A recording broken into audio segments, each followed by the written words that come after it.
السلام علیکم، میرا نام عظمیٰ ہے اور میں آپ کے سننے والوں کے ساتھ کچھ خوفناک کہانیاں اور کچھ خوفناک واقعات جو دل دہلا دیں گے وہ سنانا چاہتی ہوں۔ ان خوفناک کہانیوں سے آپ کے سننے والے سبق بھی لیا کریں۔ یہ کہانیاں محض کہانیاں نہیں ہیں بلکہ اصل زندگی کی عکاسی کرتی ہیں۔ اور بڑھتے ہیں آج کی خوفناک کہانیوں کی طرف۔ عظمیٰ کہتی ہیں کہ میں بھلوال کی رہنے والی ہوں۔ میری شادی بھی بھلوال میں ہی ہوئی۔ میرا دل نہیں تھا کہ میں اسی شہر میں شادی کے بعد رہوں۔ میرے شوہر بہت ٹپیکل تھے اور ادھر ہی رہنا چاہتے تھے۔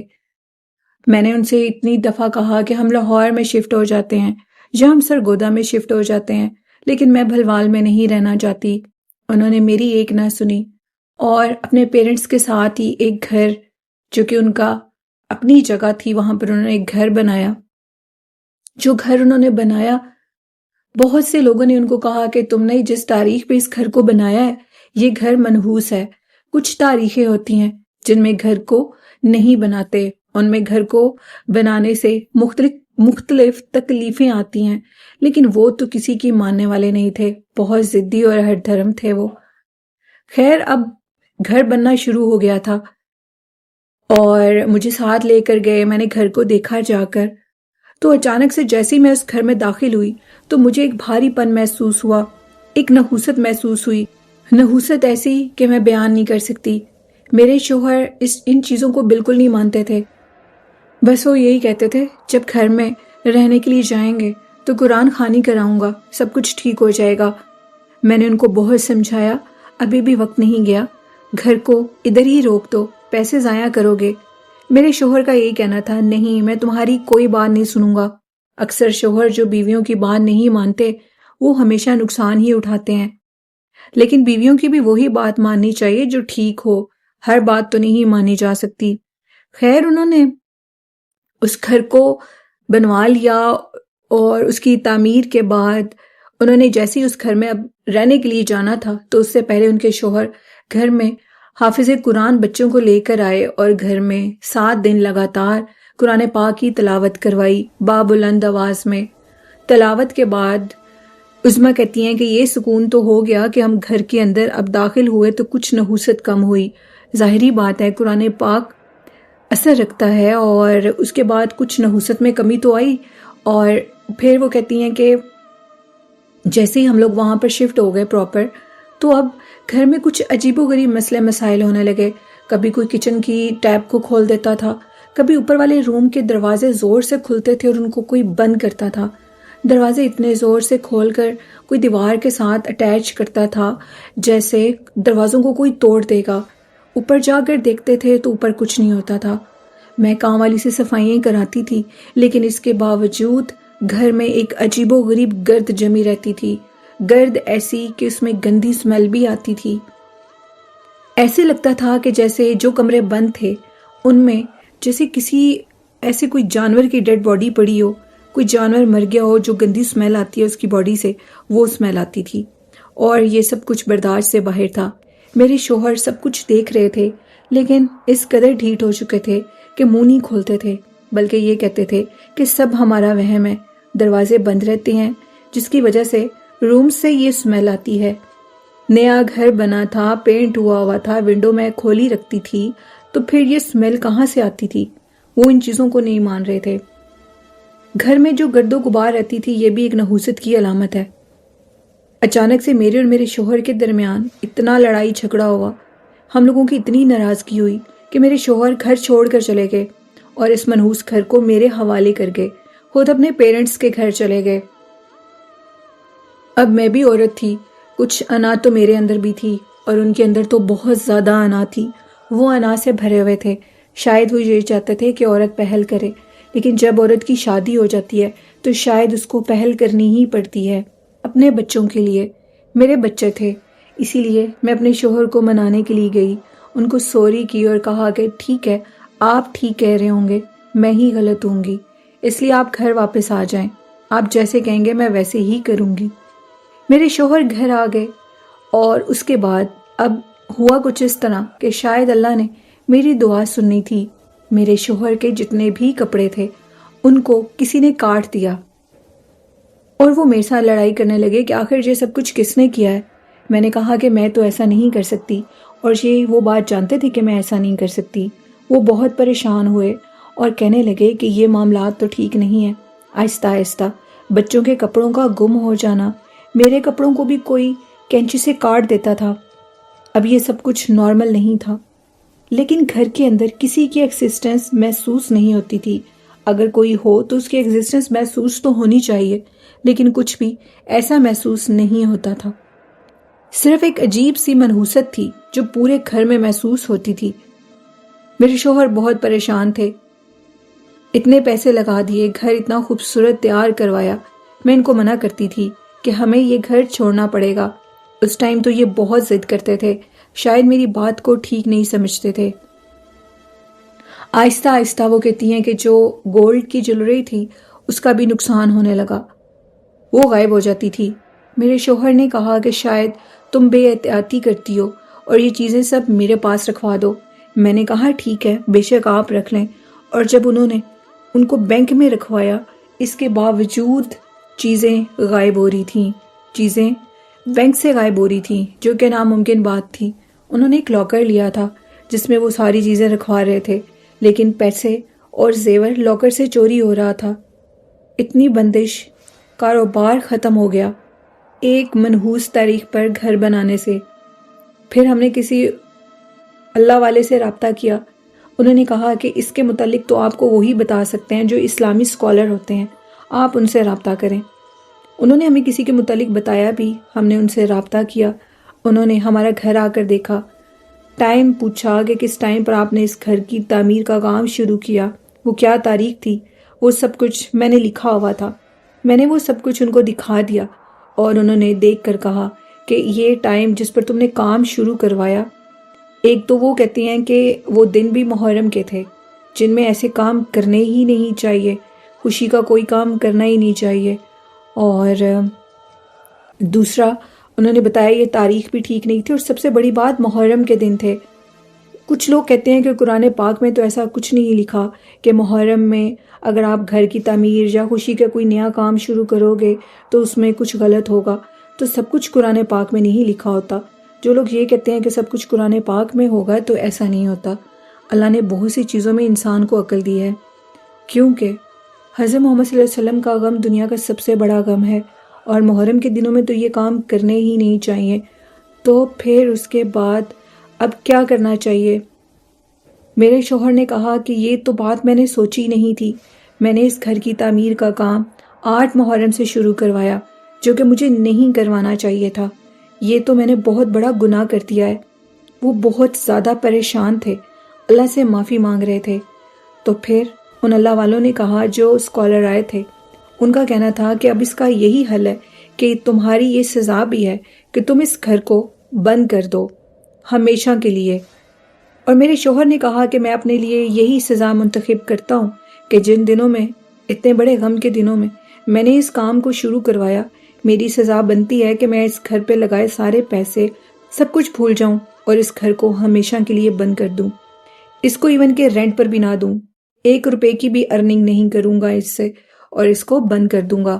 پھر وہ گھر میرے شوہر نے بند کر دیا۔ کتنے مالیت کا وہ گھر تھا یہ تو میں نہیں بتا سکتی آپ کو، لیکن ایک بہت بڑا نقصان تھا۔ اکثر ہم لوگ ضد پر آ کر اپنے بہت بڑے بڑے نقصان کر دیتے ہیں، اور ہمیں وہ نقصان نہیں کرنے چاہیے۔ اور پھر اس کے بعد آج تک وہ گھر بند ہے۔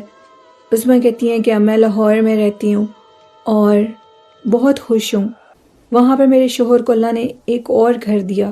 شاید ان کو وہ نیکی اللہ کے ہاں قبول ہو گئی تھی جو انہوں نے بڑے دل سے کی تھی، کہ وہ اس گناہ کو ختم کرنا چاہتے تھے۔ جو 8 محرم کو انہوں نے اس گھر کی شروعات رکھی، خوشی کا کام کیا، اور اللہ کے ہاں شاید وہ بات قبول ہو گئی کہ انہوں نے اس گھر کو بند کر دیا اللہ کے لیے، صرف اللہ اور اس کے رسول صلی اللہ علیہ وسلم کے لیے۔ اور اس کے بعد اللہ نے ہمیں ایک بہترین چیز سے نوازا۔ الحمدللہ اب میں الگ گھر میں رہتی ہوں اور لاہور میں رہتی ہوں جہاں میں چاہتی تھی۔ تو یہ کہانی تھی عظمیٰ کی۔ بہت شکریہ عظمیٰ اپنی سٹوری شیئر کرنے کے لیے۔ تو بڑھتے ہیں آج کی نیکسٹ خوفناک کہانی کی طرف۔ یہ خوفناک کہانی میرے ساتھ فائزہ نے شیئر کی اور فائزہ کہتی ہیں کہ میں سرگودا میں رہتی ہوں۔ آپ کو ایک خوفناک واقعہ بتاؤں گی۔ میرے بہت سے لسنرز مجھے یہ کہتے ہیں کہ آپ زیادہ تر سٹوریز سرگودا کی شیئر کرتی ہیں، تو جو بھی سبسکرائبر ہوتے ہیں وہ جو سٹوری سینڈ کرتے ہیں وہی سٹوریز میں آن ایئر کرتی ہوں، خود سے تو بنائی نہیں جاتی یہ سٹوریز۔ تو جہاں کے سبسکرائبر ہوں گے وہ وہیں سے سٹوری بھیجیں گے نا۔ تو بڑھتے ہیں فائزہ کی سٹوری کی طرف۔ فائزہ کہتی ہیں کہ میں آپ کے ساتھ ایک خوفناک واقعہ شیئر کروں گی۔ فائزہ نے بتایا کہ وہ ایک اسکول ٹیچر ہیں اور ان کو عادت تھی کہ وہ بہت زیادہ پرفیوم کا یوز کرتی تھیں۔ ان کو یہ عادت شروع سے ہی تھی اور ان کو پسند تھا پرفیوم لگانا۔ ہر انسان کی ایک اپنی نیچر ہوتی ہے، اور وہ کہتی ہیں کہ وہ ایک گورنمنٹ ٹیچر تھیں اور جہاں پر وہ جاتی تھی پڑھانے کے لیے وہ ایک بہت بڑا اسکول تھا۔ جیسے ہی وہ ادھر گئیں اس اسکول میں پڑھانے کے لیے، شاید ان کی کوئی ٹرانسفر ہوئی کہیں، تو وہ کہتی ہیں کہ میں جہاں پر سردیوں میں بیٹھ کر بچوں کو پڑھاتی تھی وہ ایک ٹری تھا اور اس کے نیچے میں بیٹھی ہوتی تھی۔ میرا سر اتنا بھاری ہوتا تھا کہ میں اتنی تکلیف میں آ جاتی تھی، اتنی درد ہوتی تھی مجھے سر میں۔ خیر میں نے اس جگہ کو بدل دیا اور میں ویسے ہی اب خالی پلاٹ میں بچوں کو لے کر، اسکول کافی بڑا تھا اور اس میں بڑے بڑے پلاٹ بھی تھے، لان بنے ہوتے ہیں جو، وہاں پر بیٹھ کر میں بچوں کو پڑھانے لگی۔ وہ کہتی ہیں کہ اب میں جیسے ہی وہاں پر بیٹھی بچوں کو پڑھایا تو مجھے ایک اپنے پاس سے ایک آواز آئی۔ آواز یہ آئی، ایک مرد کی آواز تھی، پرفیوم کم لگایا کرو۔ آواز اتنی بھیانک تھی، اتنی خوفناک تھی کہ اس کو سن کر مجھ پہ تو بے ہوشی طاری ہونے لگی۔ میں نے اپنے آپ کو سنبھالا، اس لیے کہ بچے تھے اور شاید بچے یہ نہ سمجھیں کہ ٹیچر کو کیا ہو گیا۔ اس آواز کی وجہ سے میرا دماغ گھومنے لگا، کیونکہ وہ غیر فطری آواز تھی۔ میرے ارد گرد جو لوگ تھے وہ ان کی آواز نہیں تھی، اور آواز بالکل میرے پیچھے سے تھی اور میرے کانوں میں تھی۔ ان کا کہنا تھا کہ اسی ٹائم میں نے پرنسپل سے بات کی اور میں چھٹی لے کر گھر چلی گئی۔ فائزہ کہتی ہیں کہ تقریباً اس بات کو بھی آج 5-6 سال گزر گئے ہیں، اور تب سے لے کر اب تک وہ کہتی ہیں کہ وہ جوڑوں کی درد کی مریض بن چکی ہیں۔ جوڑوں کی درد ان کی ہڈیوں میں ایسے بیٹھ چکی ہے کہ شاید وہ کوئی ڈاکٹر کوئی نہیں اس کو نکال سکتا، جب تک اللہ نہ چاہے، اس کے رسول صلی اللہ علیہ وسلم نہ چاہے، تب تک اس مرض سے ان کو شفا نہیں آ سکتی۔ اس کے ساتھ ساتھ ان کو ایک اور بھی مرض بنی جس کا نام انہوں نے خبیث گینٹھیا بتایا۔ کہتی ہیں کہ ان کے ہاتھ پاؤں بھی ٹیڑھے ہونے لگے ہیں۔ اس مرض کے اوپر تو قابو پا لیا گیا، کیونکہ وہ کہتی ہیں کہ اس کا تو میں نے علاج کروایا بڑی تیزی سے۔ ان کی ہاتھ کی اور پیروں کی فنگرز مڑنے لگی تھیں۔ وہ جو بھی چیز تھی وہ جنات تھے جو کہ اس اسکول میں تھے۔ وہ کہتی ہیں جاب تو میں اب بھی کرتی ہوں، لیکن میں پرفیوم کا استعمال نہیں کرتی، اور اس کے بعد میری حالت خراب رہتی ہے، بہت مشکل سے چلتی ہوں۔ مشکل اتنی ہوتی ہے کہ بیان ہی نہیں کر سکتی، اتنی زیادہ تکلیف میں رہتی ہوں۔ تو یہ تو میں نے کافی دفعہ اپنے سبسکرائبرز کو یہ بات بتائی ہے کہ پرفیوم کا استعمال کم کیا کریں۔ جو لوگ زیادہ پرفیوم کا استعمال کرتے ہیں وہ اکثر کسی نہ کسی وجہ سے پریشان رہتے ہیں۔ تو اتنی خوشبو لگا کر کیا کرنا ہوتا ہے؟ اگر ہم لوگ اپنے اعمال اچھے کر لیں تو ہمارے جسم سے خود ہی ایک خوشبو آئے گی، اور وہ ایسی خوشبو ہوگی جو آپ کو ہمیشہ تر و تازہ رکھے گی۔ یہ میرا ماننا ہے۔ آپ درود پاک پڑھا کریں، اچھے اعمال کریں، باوضو رہیں اور نماز کو پابندی سے ادا کریں، تو پھر آپ کا جسم سے کبھی بھی بدبو نہیں آئے گی، آپ ہمیشہ خوشبو سے بھرے رہیں گے۔ تو فائزہ کی یہ سٹوری تھی، اور وہ ایک جن کی آواز تھی جو فائزہ کو آئی تھی، اور شاید وہی جن آج تک فائزہ کے اوپر، اس کے جسم کی ہڈیوں کے اوپر قابض ہے۔ اس کو اس کے جسم کی خوشبو اچھی لگی ہوگی، جس کی وجہ سے وہ اس کے ساتھ ہے۔ تو بڑھتے ہیں آج کی نیکسٹ خوفناک کہانی کی طرف۔ یہ خوفناک کہانی میرے ساتھ عطرت نے شیئر کی۔ عطرت ایک اولڈ سبسکرائبر ہے میری، اور بہت سٹوریز شیئر کر چکی ہیں، جو کہ کراچی میں رہتی ہیں۔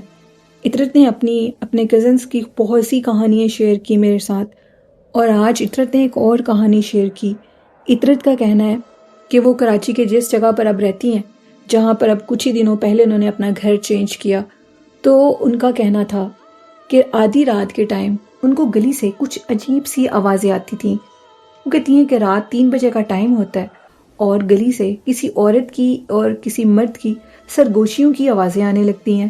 آوازیں خاصی عجیب اور عجیب و غریب ہوتی ہیں۔ جب جا کر دیکھا جاتا ہے تو باہر کوئی بھی نہیں ہوتا۔ عطرت کہتی ہیں کہ میں نے ان آوازوں کو سنا، میرے گھر والوں نے سنا، اور جب جا کر ہم نے اوپر سے ٹیرس سے دیکھا تو باہر تو کوئی ہوتا ہی نہیں تھا، اور اسی ٹائم وہ آوازیں رک جاتی تھیں۔ اتنی عجیب وہ آوازیں تھیں جیسے کوئی لڑائی کر رہا ہو، بچے، عورت، مرد، پھر آوازوں کا رک جانا۔ یہ سب کچھ کیا تھا مجھے تو سمجھ نہیں آ رہی تھی۔ ہم نے محلے والے باقی لوگوں سے پوچھا تو انہوں نے کہا کہ ہاں بالکل ادھر سے یہ آوازیں آتی ہیں۔ آج سے تقریباً 15 سال پہلے جس گھر میں میں رہتی ہوں، عطرت کہتی ہیں، اس کے ساتھ والے گھر میں ایک فیملی رہتی تھی۔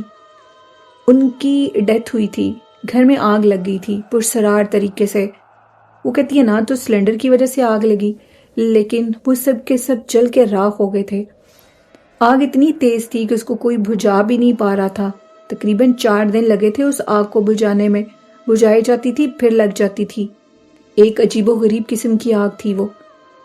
اور پھر ان کی جو ڈیڈ باڈیز تھی وہ اس قدر جل چکی تھی کہ جب ان کو اٹھانے لگے تھے تو وہ صرف کوئلے کی طرح ہاتھ سے بکھر رہے تھے، کوئلہ بھی وہ بھی جو بکھر جائے ہاتھ لگانے سے۔ تو پھر وہ کہتی ہیں کہ بہت مشکلوں سے یہ سب کچھ ہوا۔ تب سے اب تک اس گلی میں یہ آوازیں آیا کرتی ہیں اور یہ گھر بند ہے۔ ان کے جو تھے اپنے، انہوں نے اس گھر کی مرمت کا بھی کام نہیں کروایا۔ وہ کہتے تھے کہ ہمیں وحشت ہوتی ہے، ہم اس گھر کے اندر نہیں جا سکتے۔ تقریباً 1 سال کے بعد جب یہ وقوع پیش آیا تو عطرت کہتی ہیں کہ محلے والوں نے بتایا کہ ہم لوگ اور ان کے جو ریلیٹیوز تھے وہ آئے، انہوں نے گھر کو کھولا تو ایک بہت بڑی پرسرار اور حیران کر دینے والی، ڈرا دینے والی بات وہ یہ تھی کہ جو کمرے تھے وہ ابھی بھی شدید سردی میں آگ کی طرح تپ رہے تھے۔ ایک کمرے سے تو دھواں بھی اٹھ رہا تھا۔ 1 سال بعد ایسے کیسے ممکن ہو سکتا ہے؟ تو ان کے جو جاننے والے آئے تھے گھر دیکھنے کے لیے، ان کا کہنا تھا کہ شاید یہ ساری حرکت جنات کی ہے اور جنات نے یہ سارا کام کیا ہے۔ 1 سال بعد بھی گھر سے دھوئیں کا اٹھنا اور پرسرار طریقے سے ایک تپش کا محسوس ہونا شدید ٹھنڈ میں۔ گھر کی در و دیوار اتنی وحشتناک اور خوفناک تھیں جن کو دیکھ کر ہم لوگ ڈر گئے۔ کتنا عرصہ محلے والے کہتے ہیں کہ ہمارے بچے اس منظر کو دیکھ کر سوئے نہیں تھے۔ ان کی چیخوں کی آواز، ان کی آوازیں آج تک ہم لوگ بھول نہیں سکے۔ اور وہ کہتی ہیں کہ اس کے بعد ہم نے اس گھر کو چھوڑ دیا کیونکہ ساری رات وہ آوازیں آتی تھیں، اور وہ آوازیں اتنی ڈسٹرب کرتی تھیں جو کہ میں بیان ہی نہیں کر سکتی، خوف زدہ کر دیتی تھیں۔ سب کو آتی تھیں۔ اب جو ادھر کے رہنے والے تھے وہ تو عادی ہو چکے تھے کیونکہ شاید ان کو ڈر نہیں لگتا تھا، لیکن ہم تو رینٹ کے گھر میں رہتے تھے، اسی لیے ہم نے اس گھر کو فی الفور چھوڑ دیا، کیونکہ احتیاط پچھتاوے سے بہتر ہوتی ہے۔ اس لیے ہم نے احتیاط کی اور اس گھر کو چھوڑ دیا۔ تو یہ کہانی تھی عطرت کی، ایک شارٹ سا واقعہ۔ بہت شکریہ عطرت اپنی سٹوری شیئر کرنے کے لیے۔ تو لسنرز، یہ تھیں آج کی خوفناک کہانیاں۔ آپ لوگوں کو کیسی لگی؟ اپنا فیڈ بیک ضرور دیا کریں، اور آپ بھی اپنی خوفناک کہانیاں شیئر کر سکتے ہیں ڈسکرپشن میں میرے ای میل آئی ڈی پر، اور کومنٹ میں بھی سٹوریز کو شیئر کر سکتے ہیں۔ والدین جیسی خوبصورت نعمت کی قدر کریں، ان سے بہت محبت اور پیار کریں۔ اور ان کہانیوں سے آپ کو کیا سبق ملا ہے؟ یہ سبق ملتا ہے کہ خوشبو مت لگائیں، اور یہ جو پرانے اسکول ہوتے ہیں، کالجز ہوتے ہیں، یونیورسٹی، ان میں پرفیوم لگانے سے تو بہت زیادہ کام خراب ہو سکتا ہے۔ اور دوسرا یہ کہ کوئی گھر ایسا ہو جس میں آپ کو ایسی چیزیں محسوس ہوں تو اس گھر کو فوراً لیو کر دیں، کیونکہ پھر ہمیں وہ کچھ دیکھنا پڑتا ہے جو ہم نہیں چاہتے۔ ہم اپنے پیاروں سے بہت پیار کرتے ہیں اور ان کو تکلیف میں نہیں دیکھ سکتے، اسی لیے اپنے پیاروں کی قدر کیجیے اور ان کی کیئر کریں۔ اسی کے ساتھ نیلم کو اجازت دیجیے، اپنا خیال رکھیے گا۔ اللہ حافظ، اللہ نگہبان۔